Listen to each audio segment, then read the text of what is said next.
Thank you so much for joining us on Straight Outta Savannah. I am super excited. My guest, Amy Brookes, is here, and she is going to tell you who she is and what it is that she does and what she can do for you.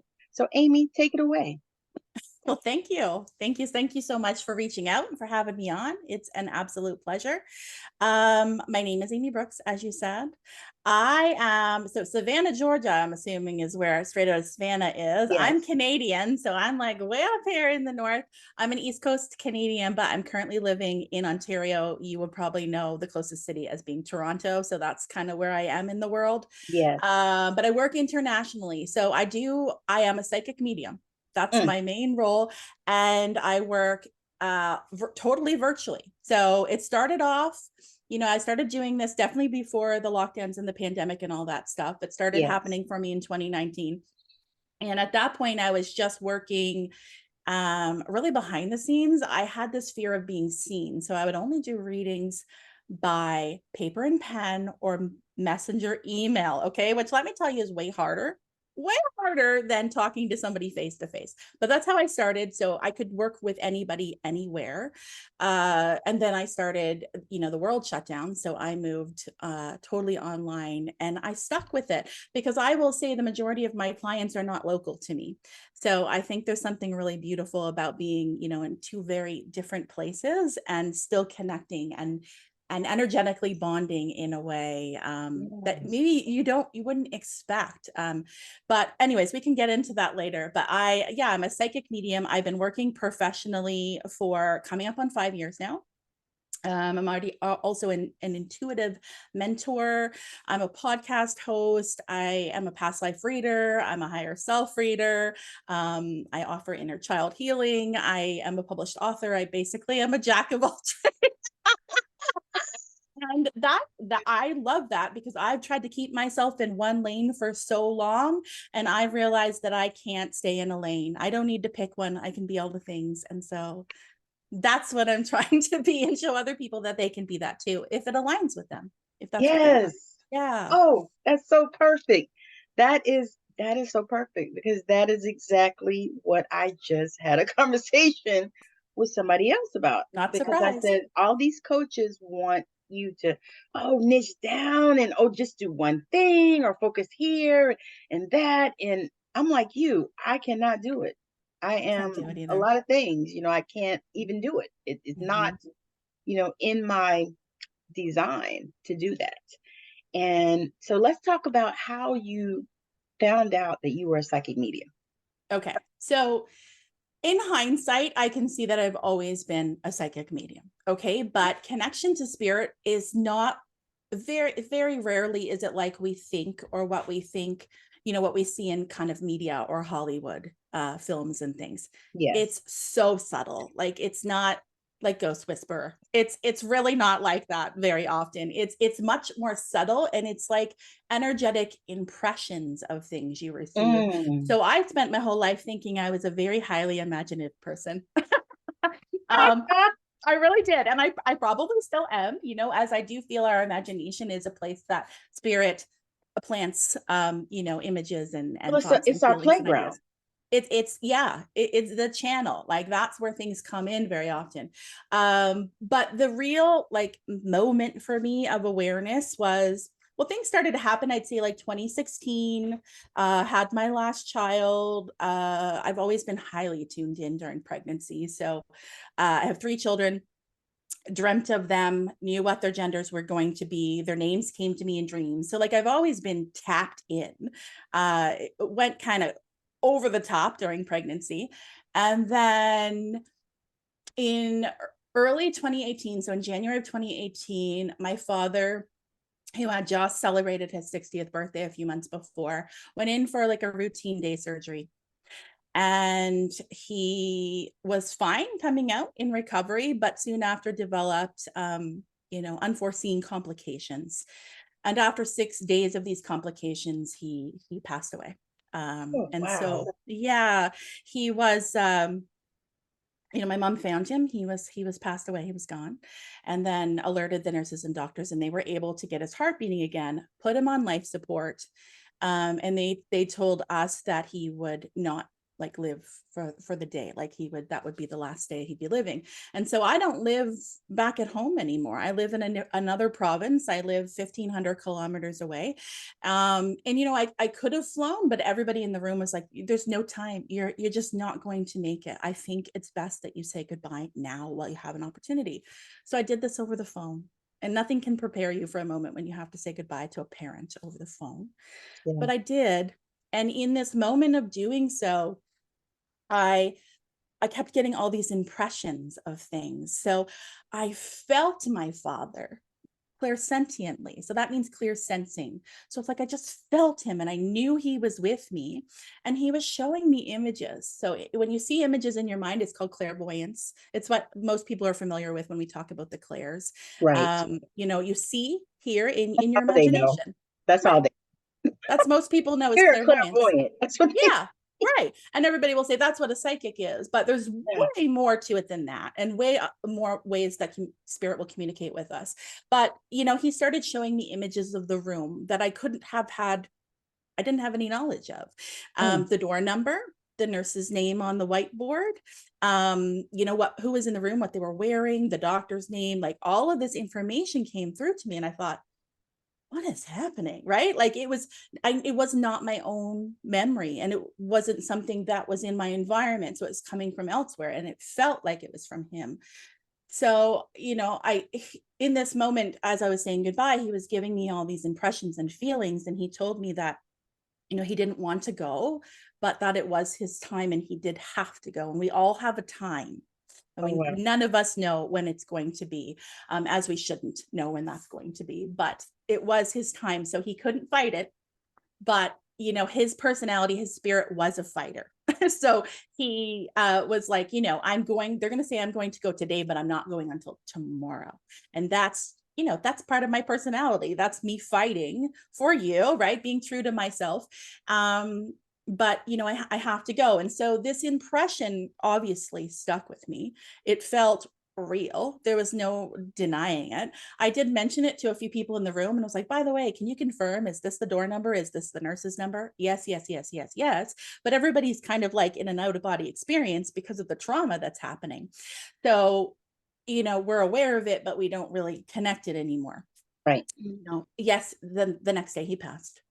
And within the following months of that, I definitely felt like I was awakening to something that had been buried within me or that I forgot about. So I just started. The main thing he did for me was I found dimes everywhere, which is a common spirit sign, right? So this Yeah. little thing behind me, you see like a little yellow Volkswagen bus. That's a piggy bank that's absolutely full to the brim with dimes that I found from my dad. And people will often say, how do I know what is like, how do I know that dime is actually from my dad or my mom or my grandma? It's a feeling that comes over you, like a knowing, right? Like you can't make up a spirit sign. You could see a blue jay every day and it evokes nothing for you, but for somebody else it evokes something and they immediately think of someone in spirit. That's how you Yes. know that it's from them. And so I knew that this was from my dad, and I was finding them in really weird places. Like for instance, one I was walking out on Fort Erie, not Fort Erie, Lake Erie, which is one of the Great Lakes here, and it was frozen for like kilometers. This was middle of the winter, and we walked like a kilometer out on the lake, and I had my dad's boots on because, by the way, my mother gave me his boots, his Blundstones that he babied. It was like the first time he like treated himself and bought something expensive. And she's like, Yeah. I think you should have these. And I thought, well, they're not going to fit me. My feet aren't the same size as my father's. But guess what? It's like a Cinderella moment. They fit my feet and they didn't fit anybody else. I swear to God, I still wear them. So anyways, I have his boots on. I walk out into the lake. I go out on another adventure wearing your shoes, walking in your footsteps, Dad. I look down at my feet and there's literally a heart shape in the ice and a dime next to it. You can't make it up. I have a photo of it. And I'm like, what the hell? Like, wow, like this is really unbelievable. I Yeah. always say you can't make this bleep up, and Hmm. that's how spirit can be. Like you just can't make it up. At one point you're going to have to go, I think there's something to this, right?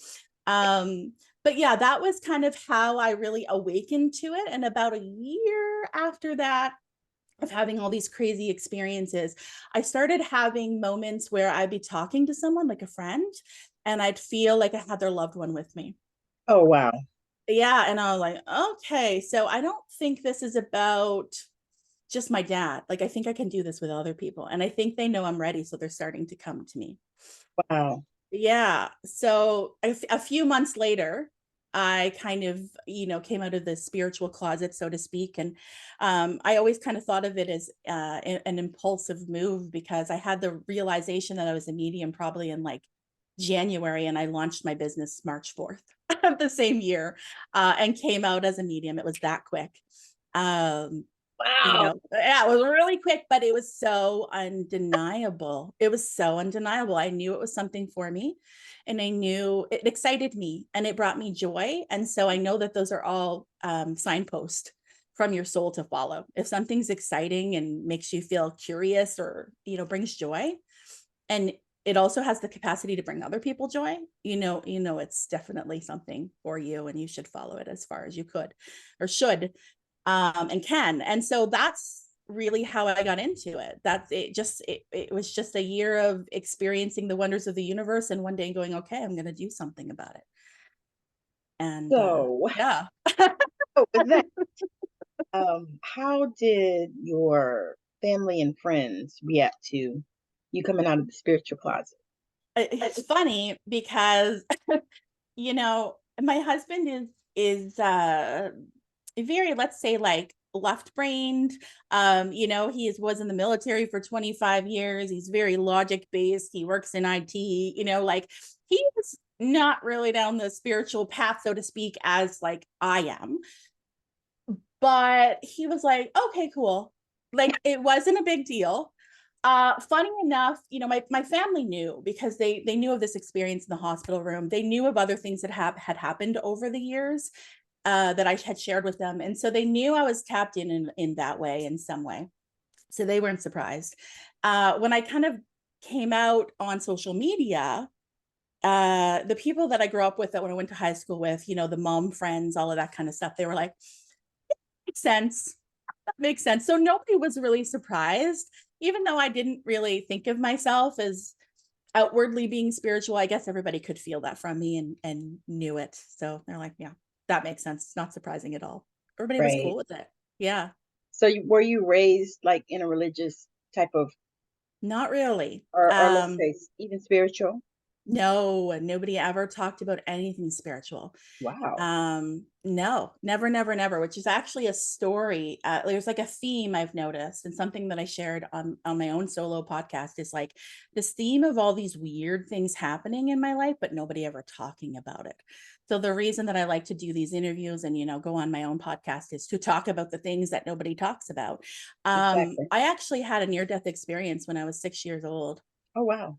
Yeah, and nobody talked about it, which is weird, right? Nobody talked about it. Nobody, but I mean, we knew it happened, but like, I don't really remember sharing about my experience of like what happened though, until many years later with friends, or, with a boyfriend or something like that. And everybody always like, okay, Amy, okay.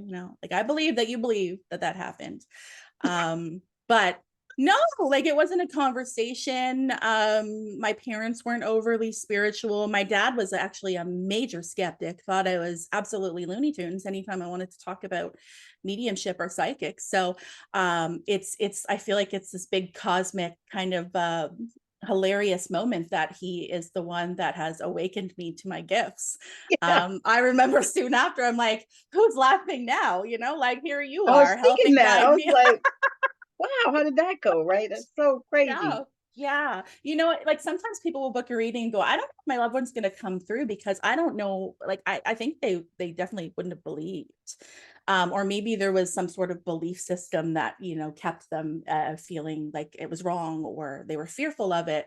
But and I'll pick up on that from a spirit person. Like they may go, you know what, in life, I would have thought this was ridiculous, but it doesn't stop them from communicating with me now. Right. So I feel like regardless of our belief system, I feel like we all have the ability to communicate with our loved ones Oh, afterwards.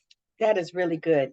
That is really Hmm. good. So when people come to you and they are expressing interest in, doing this type of work, or, broadening their intuition or connecting and that kind of stuff, what type of things do you do in order to work with them, or really, what do you say to them?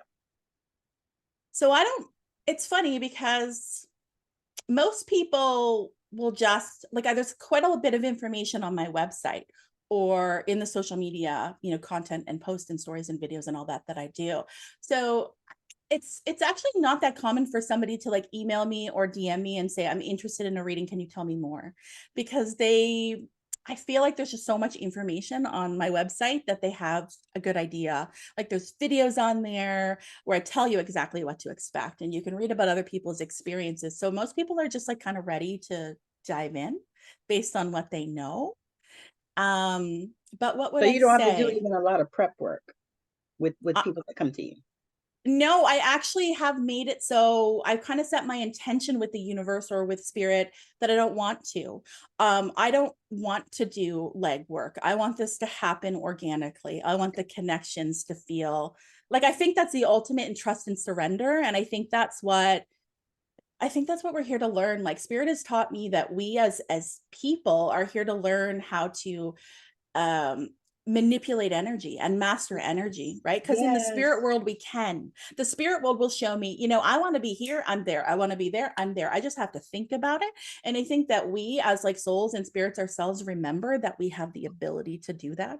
And then we come here and we're like, like, why is it not happening fast enough, But that's the challenge. That's why we're here. But, if you think about everything that's ever been, everything that is, and everything that will ever be is because somebody thought it and then did it.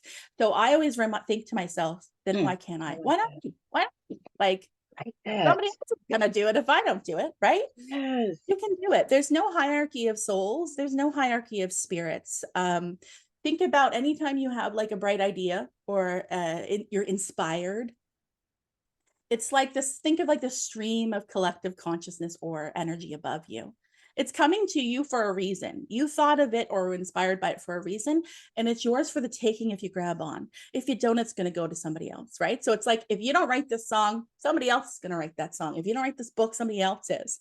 Um, so I feel like doing this work has made me like more fearless and more confident, which is something I never was before I started doing this work. I was the opposite of that, the opposite.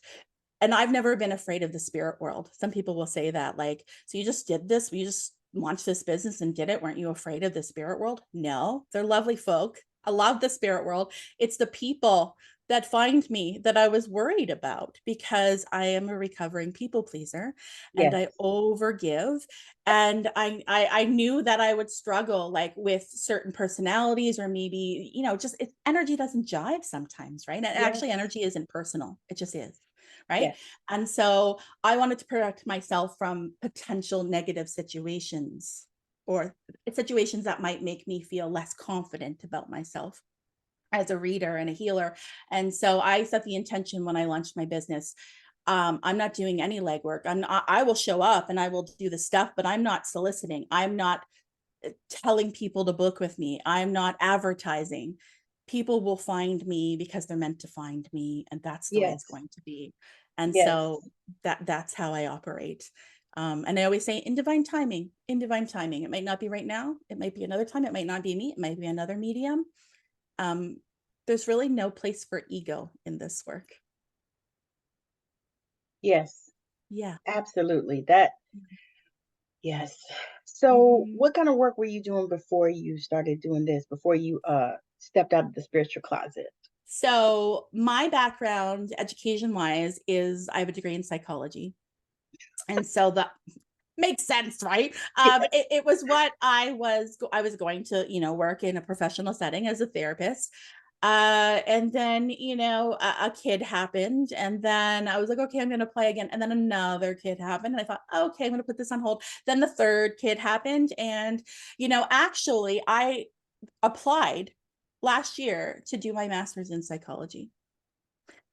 And I was denied because my GPA was 1 point off of what it needed to be. Because your master's, I mean, it's really competitive. Like you have to be like really, really good, right? And this was like 20 years ago, I graduated from university, right? So I was like, oh, and that would have really, really bothered me a couple of years ago. I would have personalized that and felt like absolute garbage.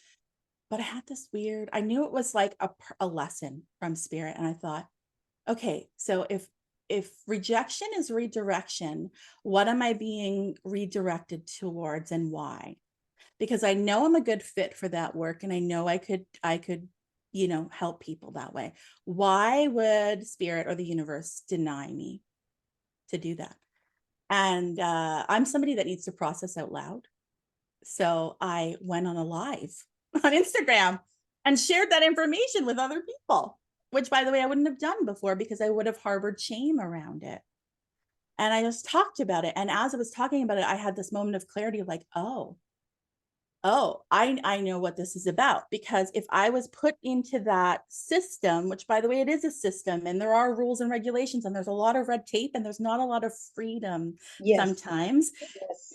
And why would spirit put me in a situation that might box me in when I can do not the same work, obviously, right? But similar type stuff without any constraints, and be able to just do whatever the heck I want within reason and with it, obviously with ethics, which are really, really important.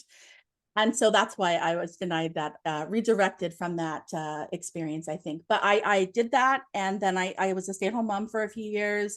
I went back to work. I always worked in the healthcare system, but firstly in human resources, and then I worked in community health. And so that was my background. But at the time of like stepping into my spiritual work, I was not working. I was a stay-at-home mom.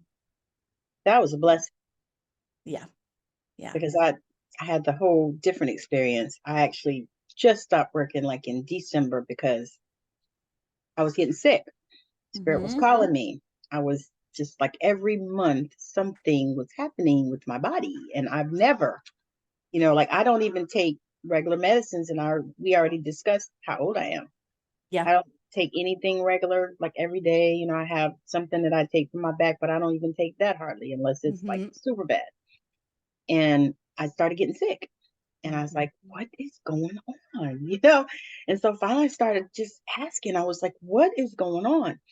Because it was like I would get something and then I would go back to work because I know I was only working 2, 3 days a week. Mm-hmm. Because I knew I was in burnout, but I didn't know how to get out. I Yeah. didn't know. I just didn't know. And I just because we're taught to just push through. Yep.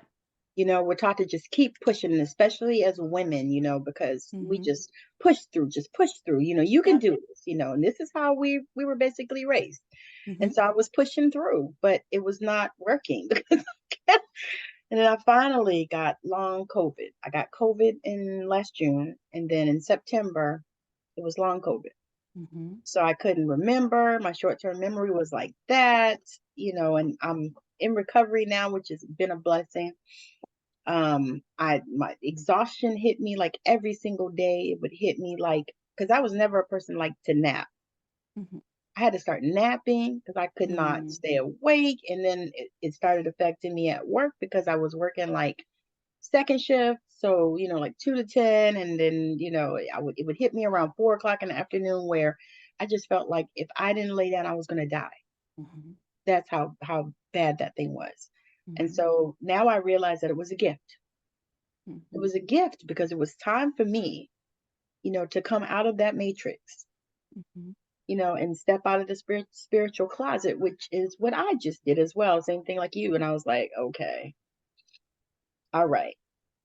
And I felt some kind of way when I first even said it. Mm-hmm. And I did the same thing like you did. I just did a live and I was like, okay, I'm just going to talk about it. This is who I am. This is This is what's who I am. happening. This is Yep. happening. This is what I'm doing, blah, blah, blah. But did you feel like a sense of adventure when you Yeah. finally decided to just bite the I bullet? felt like I stepped into my true self for the first time in my whole life. Love it. Yeah. And yeah, there was, even if like, maybe it didn't work out the way I wanted it to, or things were slow, or like whatever would have happened, I I still would have been seeking and like trying new paths and like continuing down the same one. I don't think I would have taken no for an answer when it came to that. Yeah, a curiosity is a big one. I love to follow I think curiosity is the medicine for uncertainty. I think that if you've I been agree. denied something, right, or you feel like you've been rejected from something, how often when we have been quote unquote rejected or let go of something, it turns out to be this major blessing, right? Like that's the gift of hindsight. It gives you that you can look back. And if we can Yes. hold on to that in the moment when, you know, the proverbial crap is hitting the fan, Yes. we can get through it. And that's why I say redirection is direction. It's Yes. so simple, but it's so helpful. If you just stop Yes. instead of going, okay, like what did I do wrong? This is awful, beating yourself up for Yes. feeling like you need to take a nap or feeling like you can't continue to work. Instead, get curious and go, why? Why is this showing up? Like, what was this trying to teach me and why? And what can I do with this? Yes. What's the gift of it or the medicine of it? I, Yes. like you, also got really sick years ago. So like we were talking off camera about how or sorry, off air. We were talking about Human how design human design, but in the also green how room. in the green room, Yeah. we were talking about how I noticed that energy sensitive people also can be sensitive in all ways, Yeah. including dietary, like sense, environment, all the things. Yes. And so years ago, like when I was working for healthcare, I was working in community health. And I was raising two little kids, and my husband was in the military at the time. So he was away, and I Yeah. was trying to do it all by myself with no family support. Ooh. I also got burnt out and I started to get sick all the time, and I was getting hives on my skin. I started getting chronic sore throats and throats infections. And then I had walking pneumonia 3 times in a 6-month period. And I Oh my thought, gosh. when it rains, it pours, right? Yeah. Like I thought, I wish I had the awareness then. Oh, this is telling me to stop working, right? Like eventually I got to the point where I was like, I just can't anymore because my body told me I couldn't. But it would have Wait, made that and feel better. did people react strangely when you said that? No, actually, my boss, she said to me, I knew this was going to happen, and I'm so surprised it took you so long to hand in your notice, because we all knew that this was like just not working out. Not that I wasn't doing a good job at work. It was like I was stressed and I was sick, and right. And she's like, I'm so surprised you lasted this long. Thank you for being dedicated, but my God, it's time to go, right? And so we parted on good ways. But I feel like something that wants to come out in this moment is like how when we do feel like, maybe we're meeting obstacles or things are happening like that, things aren't working as smoothly. I think of them as like little red flags from our soul, right? Like, okay, it's time to do something different. It's time to do something different. And we ignore it most of the time. And then the rug gets ripped out from underneath it, right? Like the marriage we were in that wasn't working ends. The job that we say we hate ends. Like something ends. Um, and I feel like it's important to know that like choice matters to us at a soul, and having the choice, like making the choice yourself to remove yourself from work rather than being let go, feels so much better to the Yes. soul, right? Yes. So yeah, I think of those little red flags or obstacles as like spirit's giving me a choice here. Yes. I can accept and move through the uncertainty with curiosity. Where are you taking me? Oh, fun, let's go. Or sit in the muck and the uncomfortable. That takes a lot. That takes a lot. I feel like we have to be put through we have to be drugged through the mud a few times for us to get that. Yeah. Yeah. But once we do, isn't it freeing? It's so freeing. So Yeah. free. It Yeah. it to me it reminds me of like when I decided to cut my hair. I was like, you know what? It's time to do it. I just need a break. I need some freedom and I need something. And it was such a huge shift when I did it, even though I was like, oh my God, did I just do that? I smiled. I smiled when you're talking about your hair because if you can believe it, I mean, this is how the universe works, right? I feel like they're not coincidences. I literally was just talking about hair with somebody the other day, and I shared with them how I cut off all my hair. I always had long hair. I cut it off into a pixie about 8 years ago, and how freeing it was. And I feel like every woman should do that once, Yeah. because so much of our identity and our sense of self often is tied into our hair, right? It has the ability to make us feel really beautiful, or like really like Yes. not beautiful, right? And so if we can like detach from that, Yes. I feel like we can see like we would be beautiful with no hair, right? I'm telling you, it's like when It's I amazing. think about my life, it's like every time I made a transition, I did a chop. I think women do this, right? Or me too.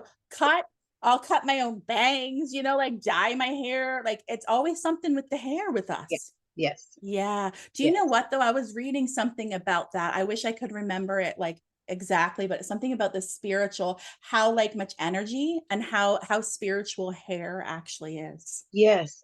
So Somebody, Lenny Kravitz was talking about that.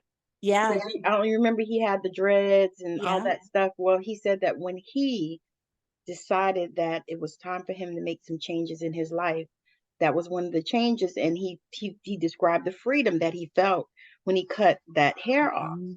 And I Mm-hmm. was like, wow, and it had me thinking because I feel the same way. Like I Mm-hmm. got divorced. That was the first thing I did. Yeah. My hair was probably a little longer than yours. And Mm-hmm. it was popping anyway. My hairdresser was like, your hair's breaking. And I said, oh, that's stress. I said, cut it. She said, you want me to cut all of his hair? I was like, cut it. It's just hair. Just hair. I'll grow It's time back for if it I to want it. go. She cut it. And I was like, okay. And that was like the first thing because I was like, you know what? I need something. And same thing. I just made transitions and it was like, phew, time to cut, Mm-hmm. or It's time to so good. braid, something different. It's like I need a different change. Mm-hmm. Um, got one question for you. You said that you were interested in ethical and inclusive spirituality. What does that mean to you? So inclusive means that, like I said, I don't feel like there's a hierarchy of spirit or souls, right? Like, and so I feel like that goes for us too. But we live in a society where we do place people in a hierarchy where somebody is better, Oh, we put them way up or here. way up here, or more valuable than someone else. And really that's BS, right? Like when I connect to somebody's energy, I see how the similarities that we all have versus the differences for the most part. It's shown me just how similar we are. But the inclusive piece is like in the spiritual world, and, kind of like the spiritual days gone by, when you think about stereotypical like psychic or the medium, you might think of them like, you must come to me as the oracle in the sky. Like I have all the answers and you don't know shit, and so you need to come to me. And I don't think that's helpful. I think that It's is not. totally based on ego. That's Hmm. not what the spirit world's about. That's not why spirit would give somebody the gift of being able to connect to people's loved ones or to, somebody's energy. It's always to help. So I feel like number one, ethics are important because you need to you need to know what's okay to say and what's not to say to somebody. You need to know, like, you need to have boundaries, right? Like nothing grinds my gears more than seeing somebody on social media talk about like fear-based things, right? Or like attachments and like curses and all this stuff. It drives me crazy because I'm like, how is that helpful? Like, if you feel an attachment, then remove it silently and be done with it. Like, why do you need to place that in somebody's consciousness so now they can feel disempowered and And they worry can be about it all the fixated time? on it. Yes, which we know thought creates. So if all of a sudden you're like, I have an attachment, I've been cursed, maybe you're going to feel that way because you're thinking that, you're projecting it out, you're attracting experiences that fit that reality. So ethics Mm, need to I like happen. that. Ethics need to happen in mediumship and in psychic work, absolutely. anybody that you feel like isn't there to empower you, like I always say, I know I've done a good job if you don't need me again. I don't like, you can come see me a couple times a year if you want to. That's great. As long as you feel like I'm helping and empowering you. I don't want you to be dependent on me. And I see that a lot in the work that I do. People wanting, oh, this is my paycheck, so I need them to keep coming. And I'm like, but that's not true abundance. And that's not really aligning with a sense of abundance, because you're in a scarcity lack mindset because you feel like nobody else will come unless you you know, have that person rely on you. That's the thing too with like scam accounts. Like how you said something like you had your account taken away on social media, right? Oh yeah, Was it a scammer? stolen. Yes, Yeah, right. Like completely stolen. they'll target this business. Um, I think it can be an easy business to target, to be honest, right? Which is just one more challenge that we have to work through and continue to show up as, you know, authentic people. Yeah, But because yeah, sorry. I was gonna say, because have you had those people popping in your inbox? That's the reason why I don't go live on Facebook anymore. I used to go live all the time on Facebook. Every time I go on there, the people that Scammers. are viewing it are getting harassed by scammers. Yeah, And it drives me freaking crazy. And I yeah, like it I try, like when I educate my people, my clients and my followers, you know, I'll say that is all. If somebody DMs you and solicits you that way about, like, come to a reading, or, you know, I feel this energy of your ancestors, or I feel like you have a curse and I can remove it for you for, you know, whatever. That is a huge red flag, because number one, a professional psychic or medium or spiritual practitioner will never DM you. no, They just will not. no, Um, and the reason is because that it's kind of like it's coming from a place of lack. If you work authentically for the spirit world, you know that spirit will provide as long as you are providing good service. So you don't need to go around and bang on doors, right? Or DM people. So if somebody ever is doing that to you, you it's probably a big red flag. yeah. I always tell people that. I said, typically when they come, I say, listen, I don't do random people in my energy. Mm-mm. Go away somewhere. I don't even know you. I Right. was like, and then the other thing is, why are you coming to me with doom and gloom? Right. If there's a Somebody came to negativity, me and said, can you need to stay home. Girl, I was on my way to my mother-in-law's funeral. I was like, no, I'm not staying home. I'm going to the funeral. I don't even know who you are. Leave me alone. get out my get out my inbox. I was right? like, and leave me alone. I was like, what are you talking about? That's And fear based, right? it was, and I was like, Yeah. I don't do fear based. And even when I read, like I don't know about you, but so I read in this shop once a month, like a metaphysical shop. And I had some ladies come to me. This is so funny, girl. They came to me and you know what they wanted to know? When was their husband going to die? Oh my God. It was two of Really? them. They were older ladies and they came together. What did you say? I said, no, first they said, was their husband going to die? I said, of course he's going to die. We're all Everybody. dying.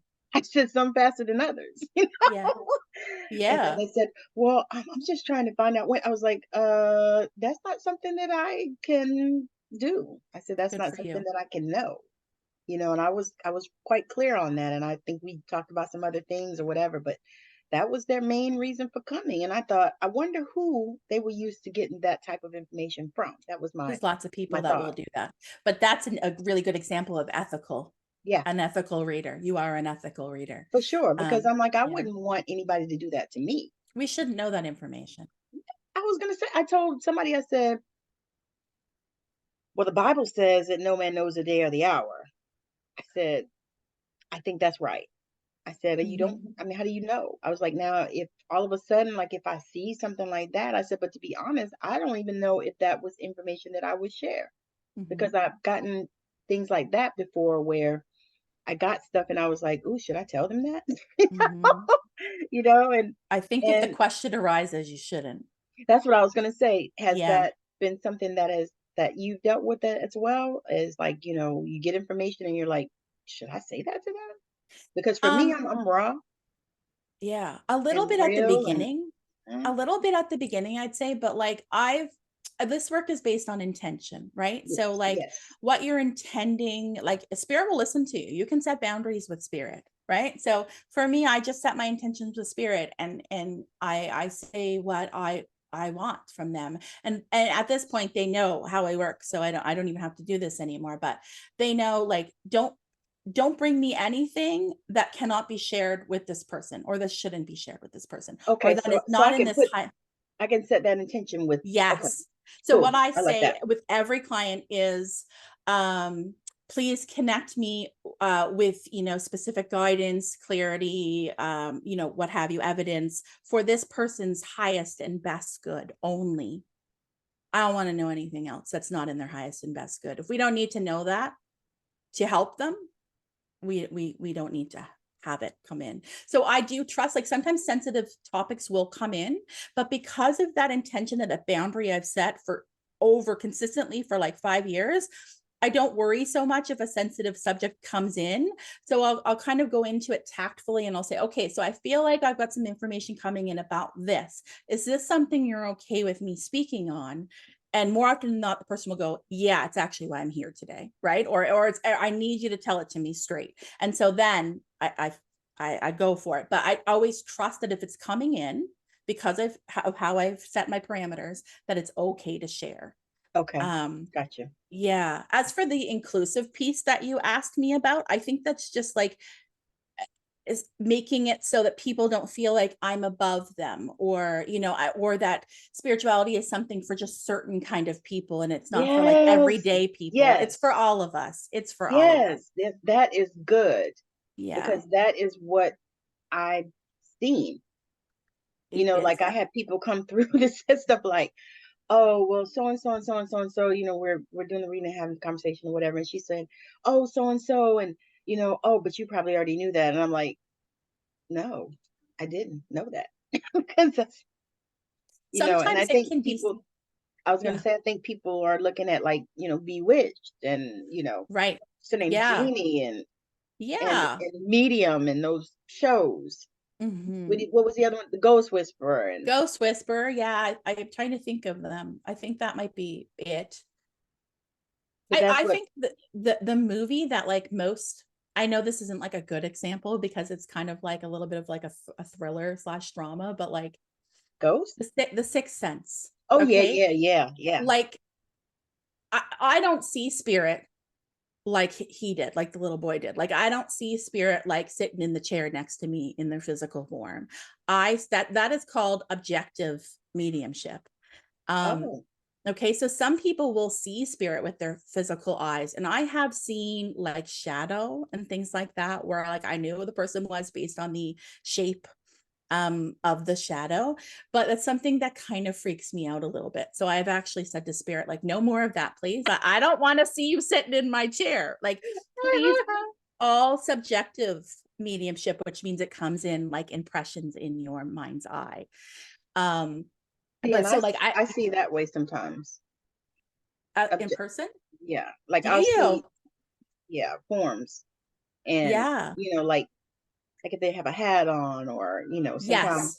clothes, or sometimes I actually see the person, which is really weird, but With your physical eyes or with your third eye? like I can, I Like, think is it I'm coming from your mind? probably, I think I'm like probably projecting it. You know what I mean? Because Okay. it's really it's really been Hard to, strange. yeah, because I see people, like when people come through, they will more often than not, first they'll tell me like the relationship to the client. So they'll be like father, dad, whatever. And so I'll say, I feel like I have a father figure here. And then they'll start to like show me something about their physicality. More often than not, it's something that like you would really recognize in a person. Like sometimes people will go like, and they'll like point to their profile and their nose, and I'll be like, this person have a distinctive or a large nose? And yeah, yeah, like it's things that like you would really know about this person. But I do see them, but it's not in my environment. It's all from here. So it's like a movie playing in my head. I Yeah. guess that's the way to describe it. See, and I think it scared me when I would see them because I seen them like in my bedroom, Yeah. and I was like, Mm. For me too. I'm like, I don't And really want to see here, you like that. I will work with you, but please work within my boundaries and what I want. And people don't realize that. Like, because a lot of highly sensitive no, people are just like almost afraid of spirit because of their introduction to spirit, right? Or because they were a little kid and their grandma was sitting at the end of the bed, and she's been passed away for 20 years and that freaked them out. And then they kind of turned away or shut off from that. But the thing mhm, is, like, we can set boundaries and ask for what we want with spirit. I think that's important to know. And I also think that we all can connect to spirit. um I truly do. That's like a belief system that I have, to some degree, right? Like if you yes, think about like a certain skill or something that somebody might call a gift, like a singer, right? Like maybe there's somebody that comes out of the womb with like perfect pitch, right? They don't need an ounce of training. They're amazing. Doesn't mean that like I can't sing too. I wasn't born with a perfect pitch, but I could sing and I could also take training to make myself a little bit better. right. But I think those of us that kind of step into this ability naturally, or that it's been around our whole lives, it's just a scale of sensitivity. It's like a spectrum. And I think that we're Mm, just like way up here. Um, and somebody else might be kind of like down here, but it doesn't mean that their loved one isn't around them. It right. doesn't mean that they have to go to a medium to feel connected to their loved one. It just means they might not perceive them as clearly as someone like myself or like you could. So do Do you you agree? feel like sometimes people are just not ready to open up, or like they just, I think so. because Yeah. I was gonna say, Sorry. because we know that everybody is intuitive, everybody has Yes, intuition, that's right. but do you feel like people just, they're just either not ready? I know that sometimes, in my experience, some people they fight it because of their religious program, because they were programmed that all this stuff was the devil, and Mhm. tarot cards and all these things, and of course mediumship, of course, Yeah, and so I think that sometimes that blocks people from absolutely. allowing their intuition to open up. But do you feel like there are other reasons why possibly that people won't connect to their Yeah. soul? Yeah, I think that's a big piece. Yeah, like our conditioning and things certainly play a part. Um, although I agree, I feel everybody has an intuition, therefore everybody's intuitive. Everybody has psychic senses, even if, they're not utilizing them all the time. We all know what a gut feeling is, right? Right, Um, I think that this kind of work, if it's meant to like be something like a vocation or something that you're really meant to embody, I think that it will show up for you and it will feel sort of like I don't want to say easy, but there will be a transition, or a clear path to get to it. I don't believe that it's in everybody's life path to be a professional psychic medium, right? right. It might just in that lifetime that's not their path.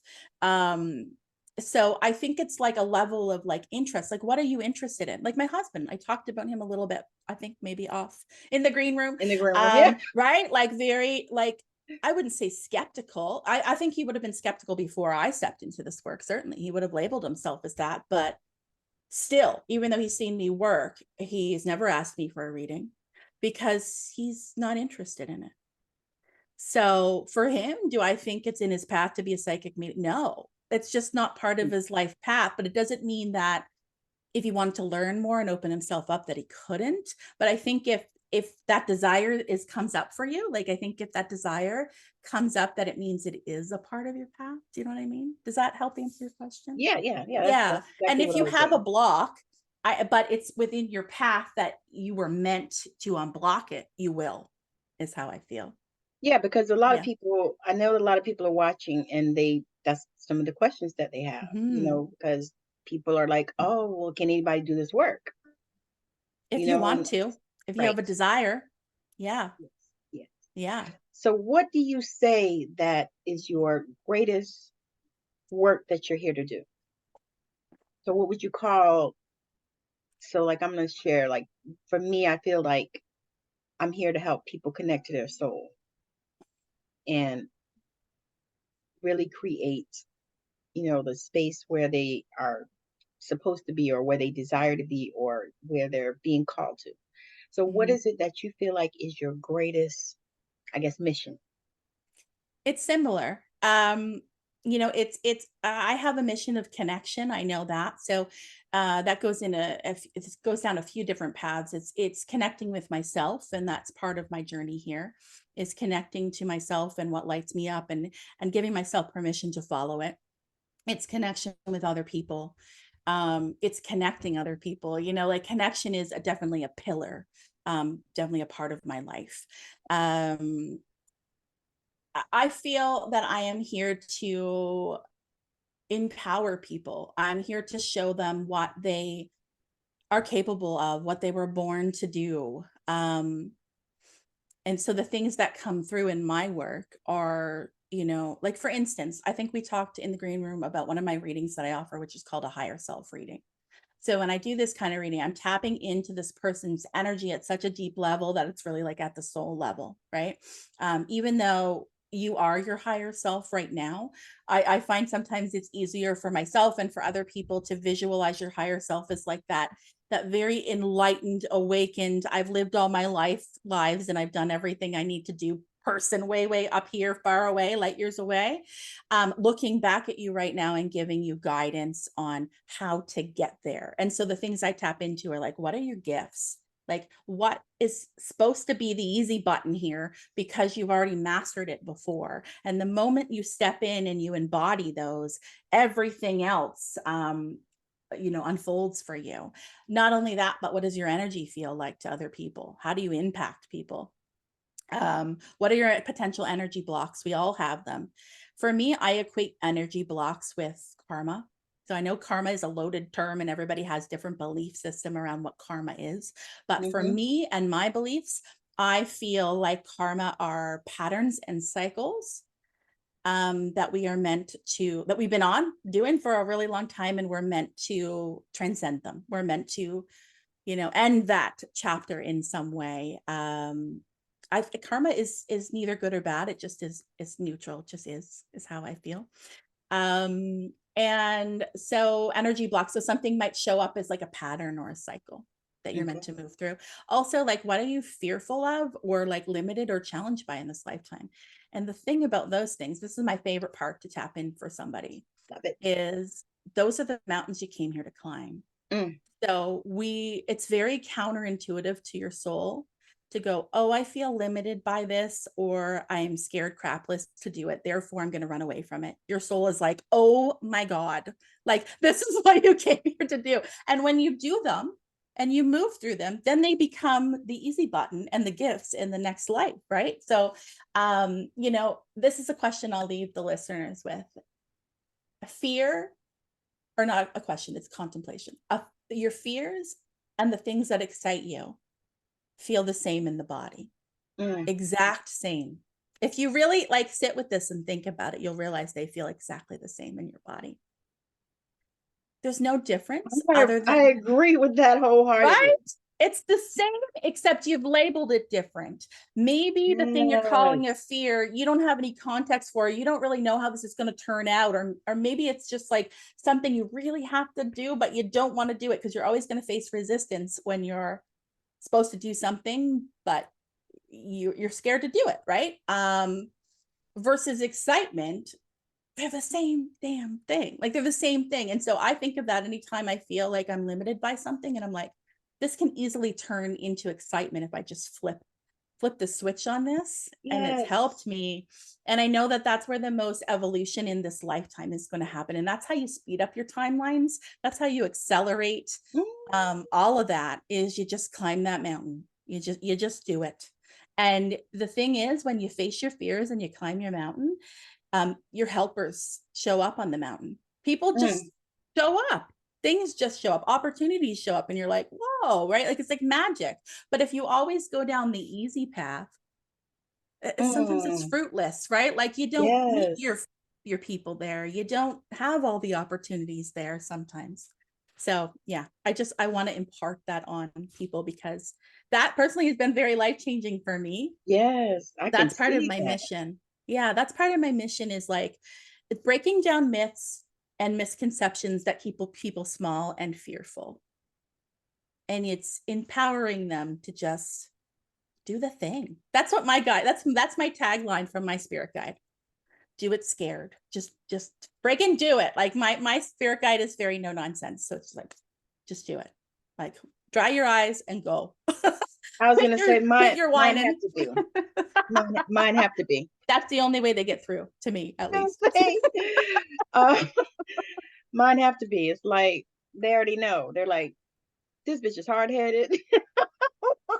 we got look. She's We been on gotta this merry-go-round for lifetimes. We're gonna have to give her a kick, swift kick to the help bum. her.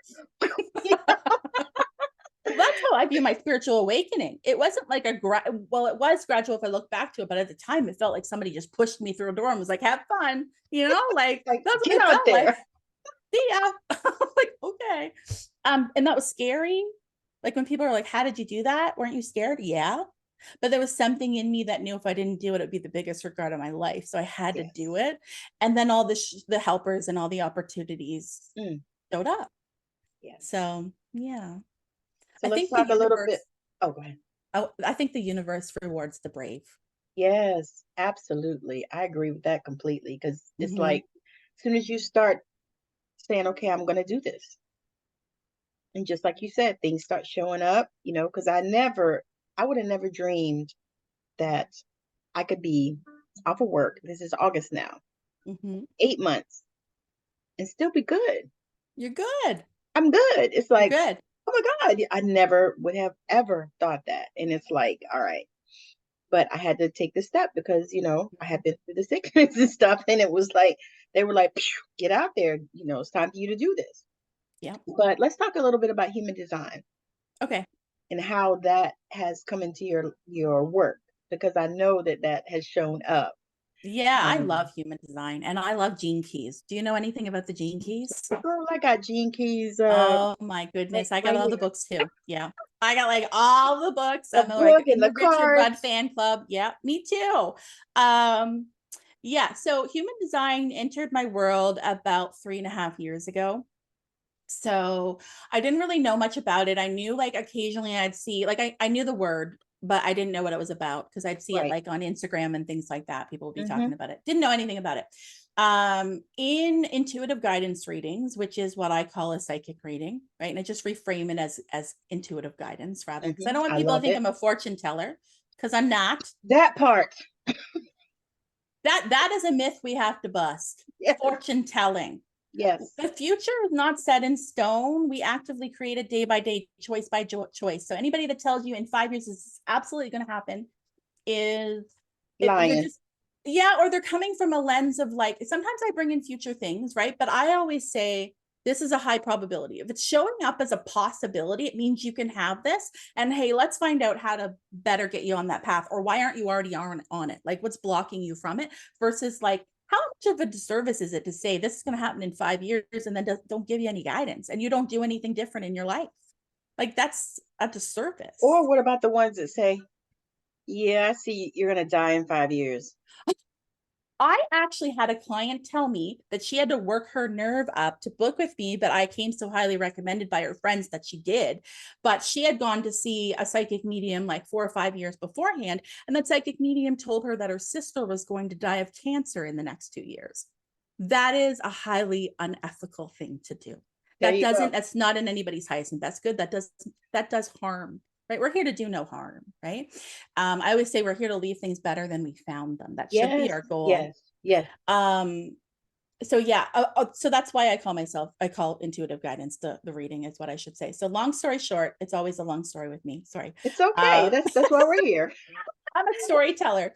I would do these readings and I would tap into information and I'd be like, human design, manifester, does this make sense? The person would be like, well, I've heard of human design, but I don't know what my type is, right? Or I'd bring through certain like strategies or like the authority, right? Like emotional authority or sacral authority. And I bring this information in and I'd be like, where is this coming from? Right.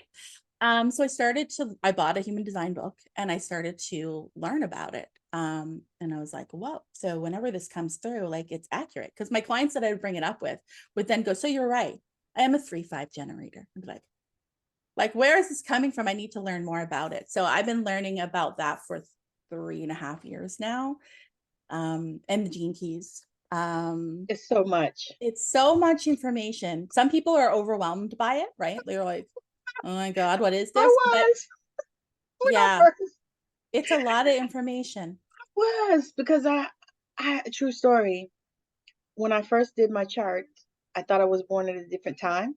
Yeah. So it changed my whole design. So when I first did my chart, it said reflector. Right. And then when I was asked, I was talking to my mom about it or something, and I was like, yeah, I put in the time I was born, and I said, well, what time was I born? And she said, you were born like 12:30, like midnight 12:30. Yeah. Well, I thought that I was born at 11:30 a.m. Oh, that's a big difference. Yeah. So when I put in the midnight 12:30, that's when the reflector thing came up, and I was like, what the fuck? Because I had already kind of looked at projector. I was like, well, I could kind of, get with that. Oh, so you thought you were So a projector first. yeah. I bet you're actually a reflector. Okay. Yes. That's a big difference. Yeah. Yeah.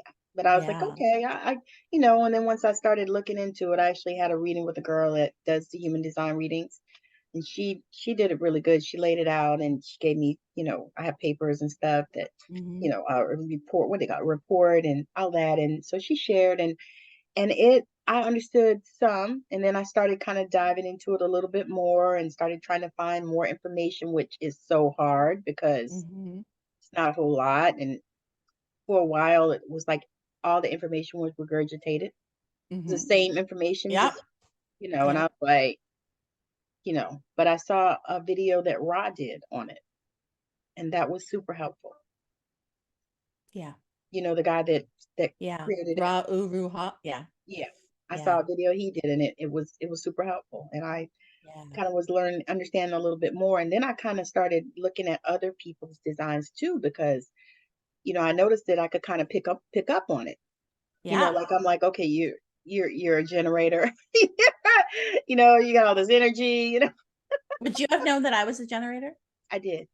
Yeah. You had a I feeling. saw that Yeah. when I was watching you on the thing, because Yeah. on YouTube, I was like, yeah, because and it's wild because it just sometimes it just pops in my head. Yeah. Like I'm me. like, I bet you're a It just manifestor. yeah.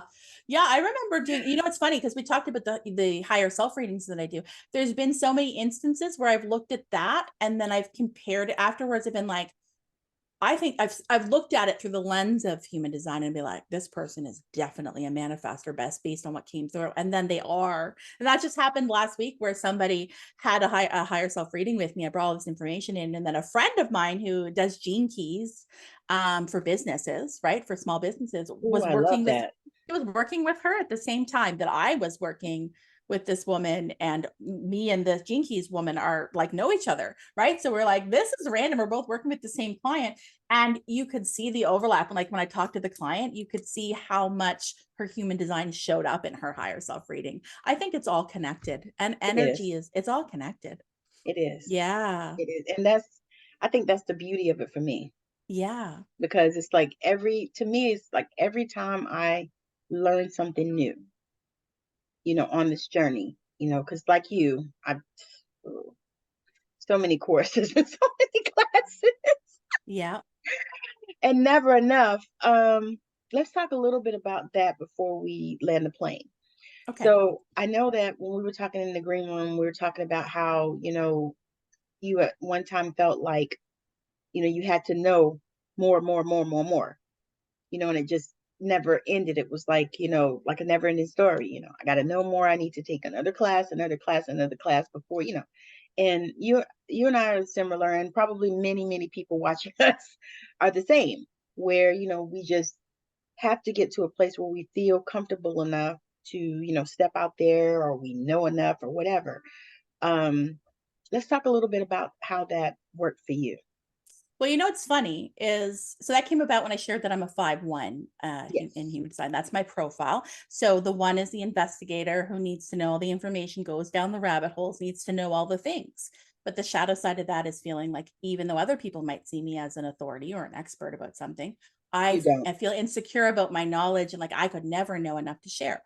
And the 5, from my understanding, is one of the most projected upon profiles that there is, right? It's called the heretic. So it's like, what I've learned about that too is like, whether, people are crapping on you or they're putting you on a pedestal, none of it matters because none of it's you. It's all a projection. And that's part of the fives journey here. So I think it kind of makes sense that I'm in the role I am as a medium, where some people may criticize me and think that I'm the devil, and somebody else might go, oh my God, she's like sent from the heavens, right? But none of it is about me. None of it is about me. It's about them and their projections. That's why I think the ego piece comes in, of like making sure that you don't tap into the ego. But the Yeah. thing is, I actually haven't taken any courses. Cool. I self-study the crap out of everything. So I read and read and read and read and read.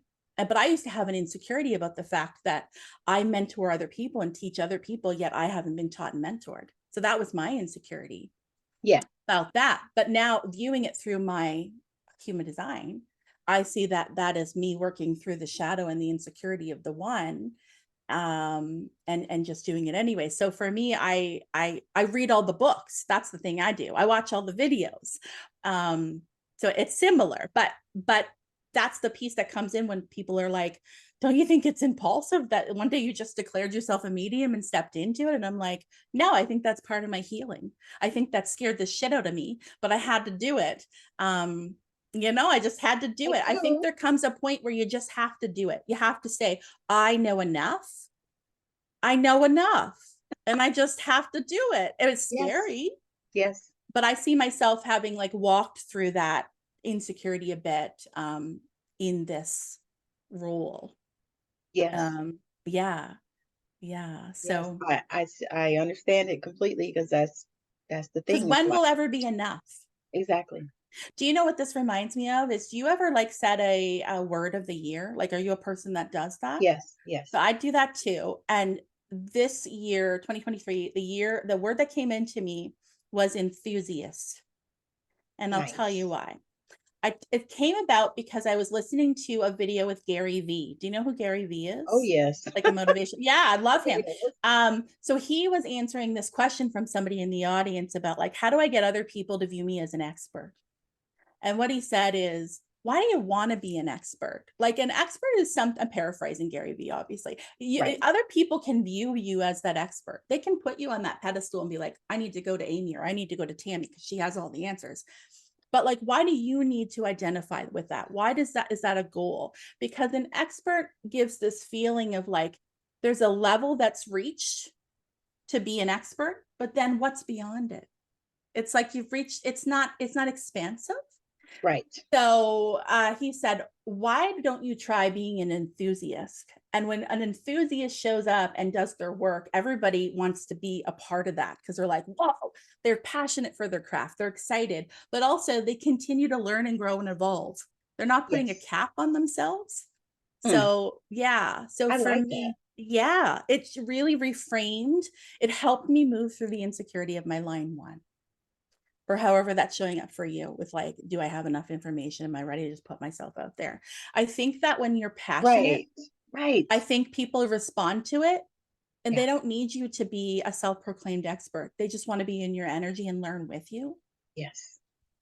Yes. I agree with that. And that's so perfect, because it's like, everybody wants to be a guru. And I think I did a little live or a video or clip or something on that. And I said, you got to be your own guru. That's right. Because That's what somebody you asked and me I are here to something. do, to Yeah, I show was other like, people. Yeah. you be your own guru. Yeah. Go inside. I was telling somebody just recently, I said, I got invited to some course or something. I said, I'm not doing any of that. I said, this is my year of going inside. I said, this is my year of, tapping into the guidance that lives within me. Mm-hmm. I said, this is that year for me. I said, it's not time for me to be listening to anybody else's shit. I said, I do always listen to, like, YouTube videos, and, like, Mm-hmm. Facebook lives, Instagram lives, whatever, TikTok lives or whatever. But, just to actually be in these containers, no, no, it's not my season for that. Mm-hmm. And so, some people I have gotten angry with me about that. Can you imagine? No. I'm Why? like, yeah, no, but I think that's so important, Mm-hmm. because many times we spend so much time in other people's energy, that we Yeah. have to take that time to spend in our own energy. So, Yeah. what is one thing in the world that you would change? Oh my God, this is such a big question. No. If I could, like what in an ideal world, Yeah. we would we would come into the world. This is a big question for me. We would come into the world feel like we do come into the world feeling whole, right? Spirit always teaches me you're a whole ass person, right? You are a whole person. Yep. You don't feel insecurity when you're a baby. You don't worry about the size of Nope. your thighs when you're a baby. You're No. just there, right? And you Hmm. expect to receive because it's your God-given right, right? Yes. Yes. Then the world takes chunks out of you because it's trying to fit you into the status quo. This is the thing. I think the status quo is the matrix. I think it Yes. is.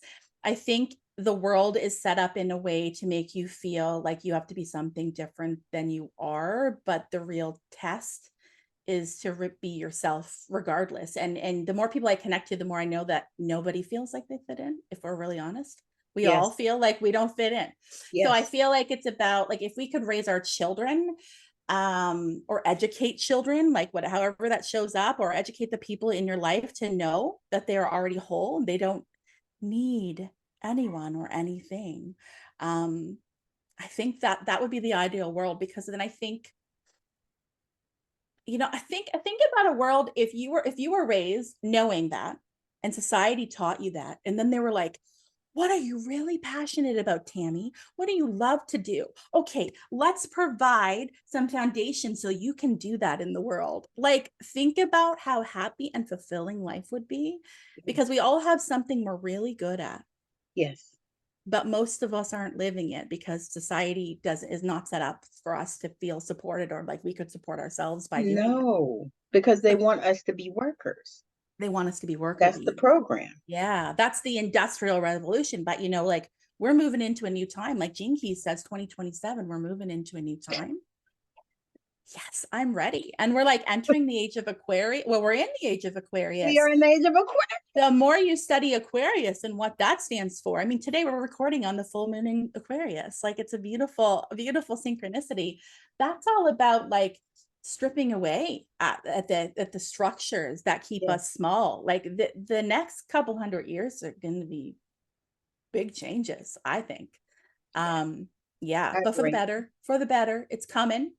So I think that's what, in an ideal world, like that's what I would want to change. And that's what I tried to be and do as a mother, and also as someone who serves the public, to other people that are influencing other people. Like, we're all influencing people. We all have a ripple effect. Yes. And so I think that every little thing that you do for the benefit of somebody else is the best thing that you could ever do, like Yes. the ripple effect. You don't like That's like the life review at the end of when you hear people say we have a life review at the end of life.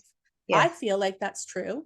And I feel like what it is this like 360-degree kind of download of every single positive impact, negative impact, every single ripple effect you ever made in your life and where it led to. And when you're living, usually you don't have access to that. Like, you don't know somebody listening to this is then going to talk to somebody else, and then their child and their child. And like, you don't know how far it's going to spread. Right. So I think it's about like showing up and coming from a good place. And what's the saying? Do no harm, right? Absolutely. Yeah, that's my mission. Very long-winded one. A lot of parts, moving parts with that, but yeah, it sounds corny, but I just want to leave people feeling happy and empowered and able to live their best lives. No, it does not. It sounds amazing because I have the same mission. It doesn't surprise me. I think a lot of us people that, what I would maybe call a light worker, which is a highly overused word, I Yes. know, Yes. but the Yes. true definition of that is somebody that would help with that, would Yes. help somebody remember their light. I just Um, really I want people to know that they have magic inside of them they do. and Yeah. that they can tap in whenever they're ready, Yeah. and that's a part of, what I feel like is like, to me, it's like the highest calling and gift, Yeah. because we all have that, but people, you know, they've been shut down for so many years. And, because we had it as kids, up until what were we, 7? And then after that, it's like people squashed the magic, and told you couldn't do stuff. And, you might have had all Hmm. these dreams, because like you, I feel like I had a hell of imagination, Yeah. because I was the only child for 9 years. Hmm. So I had imaginary friends and stuff, that now I realize they were my guides. Hmm. But, I feel like if we can just bring people back to that place, Hmm. where they are looking at the magic. Like I love unicorns. Hmm. And one day when I get the nerve, I want to get a tattoo of one. Oh, you should. You should. Do you have any tattoos right now? Not one. I know that's been one of Oh, those things, you know. you've I been don't, nervous about it? yeah, I don't really like pain. Oh, well, Not it does hurt. intentional pain. I just got one like very recently right here. Oh, It's that's cute. pretty. Yeah, it's a mourning dove. It's in memory of my nanny who just passed away the end of May. Oh, wow, Um, that's so beautiful. Girl, how long did that take? 2 hours. Oh, you had somebody really good, because that looked like it would He's have really taken good. hours. And I'm actually going back now. I got the itch. So I'm going back on Thursday to talk to him about the next one. And I'm gonna get one right here. And you know what I think I'm gonna get? I'm gonna get like a crystal ball. Oh, And then I'm gonna put my spirit totem, which is a fox, a red fox. And how did I gonna know that? did you know I he's did. gonna be there too? Then I think I'm gonna put like, I don't know, some constellations, maybe a big hanging moon. I don't know. I'm gonna work with it. I'm excited though, but I'm just That gonna is literally pretty. wear my identity and my heart on my sleeve. I think that tattoos can be healing. I Um, agree. yeah, just like our hair. I've been wanting to get one. Actually, I think all my kids have them. Yeah. Yeah, they all have them because one was in the Navy and one was in the Army, and then yeah. Okay. And I actually Yeah. took my one of my sons for his 17th birthday to get his first one, because he was Yeah. determined to get it, and I was like, I need to make sure that it's somewhere safe. Yeah. And so they're opening up the packs of the needles, this kind of stuff. And he was Hmm. just determined. So I took him to get his tattoo, and he got my name on his arm with like a rose coming through it. That's Like, beautiful. yeah, it was really pretty. And I was like, but that thing, that poor baby in the back seat of the car, he was hurt. It does hurt. And it depends on, like, I have a few, like I got four in my early 20s, but they're all like kind of tiny. So this is the first one that's pretty big and noticeable, but it depends on some hurt more than others. I'll say that. Like I have one on my wrist and that actually hurt really quite badly. I heard that the wrist and the foot hurts pretty I was bad. supposed to get one on my ankle. Me and my I cousin were have one on going my ankle, together. wasn't so bad. I didn't. I chickened This out. one, this one was fine on like when he got like to here and was working towards the end, like the closer he got to the wrist, the more it hurt. Um, Whew. but yeah, it wasn't that bad. I was like, I've been through worse. You've been through worse. You've had babies. You And I can had do it. You had what? C-sections. Yeah. So like, yeah, there's a lot of pain and recovery that comes with that for sure. Yeah, yeah. You can But do it. in your mind, well, in my mind, I think, but that wasn't really intentional pain because we didn't really plan for C-section. Yeah. And I Yeah. guess that was the only way those babies could get out. But it was like, but yeah, I'm going to get my nerve right. I just have to look around and When find the time's somebody, right. yeah, Yeah. where I'm at, Yeah. because I'm not in the place that I'm familiar with like that. Like we've only been here. We moved here in the pandemic. To like the state or to the Yeah, city? the state. Oh, so where are you from? Savannah Oh, sorry. originally, Okay. Oh, you're but somewhere else. Yeah, we don't have to I talk came about from it. Arizona. No, okay. Okay. I came from Yeah. Arizona, and then before that, I was in South Carolina. Okay. So I went But clear always across the country, southern, clear southern across the half of this. country, and Mm. now I'm in the Pacific Northwest. Oh, Yeah, I'm outside of yeah. Seattle. That's an area I would love to live or Ooh, visit. Visit. yeah. West You Coast for sure. Like you I'm an definitely East want to Coaster. visit. Yeah. Yeah, I'd love to see the Pacific Ocean. It's a different vibe out this side. Yeah. Because I've Yeah. lived all on the eastern coast, like all the way from Georgia up to Connecticut. I live, but Okay. And then I got to Arizona and that was a different vibe. And then here is a different vibe. But the ocean is there's water everywhere here. It's green, it's beautiful. And now it's summer, so we got sun. Hmm. But, Yeah. but oh, when that rain hits, it's difficult for your mental health, but it's okay. Yeah. I've Yeah. gotten to the place where I actually just had to just calm down, you know, Hmm. because this journey to me took me to places that I'd never realized I was going to go. I was just thinking that. Yeah. You're just following the breadcrumbs. Yeah. Where So to it's like, next? Okay. what are we going to do? How are we going to do Yeah. that? No. All right. So Yeah. we're going to land this plane because this has Yeah. been an amazing interview. I am so glad that you came on, Amy. This has been Mhm. awesome. And I know that, you provided so much value for people that are watching because, a lot of people are watching to see, how this work actually happens. And I try to really bring that forward so that people can actually get comfortable and understand that, this is not fucking bewitched. We're not fortune tellers, No, you regular know, people. regular Yeah. people, Yeah. we connect and we know how to work with energy and, and how to use our intuitive gifts and all this stuff. And so that is, one of the main reasons that I do this show and I actually interview spiritual entrepreneurs. So I love anyway, that. I love it too. It's been so fun and freeing. Like I actually just shifted that within the last, I think, month or so. Because I used to interview just anybody and everybody. And that was Hmm. fun too, because I think that it was a process and something I had Yeah. to learn and, how to just talk to different people and stuff. Because I interviewed like people that created seasonings, and Right. I interviewed a girl that does lashes, and she created a lash university, and it was just interesting conversations. And so when I decided, to make this switch, I was like, okay, and it's been so much fun, because Hmm. I get to geek out on all this stuff that I love, Hmm. and I get to talk to such amazing people. So if you got value from this show, I want you to definitely make sure that you reach out to Amy, and she's going to share how you can connect with her best. And all of her details will be in the show notes as well. So you can just click on her links and all this stuff. But she's going to share where is the best place to connect with her. So probably the best is my website, which is theintuitiverising.com. Ooh, I And love that it. is because there is a whole like kind of like who am I, how I got into this work, how I work.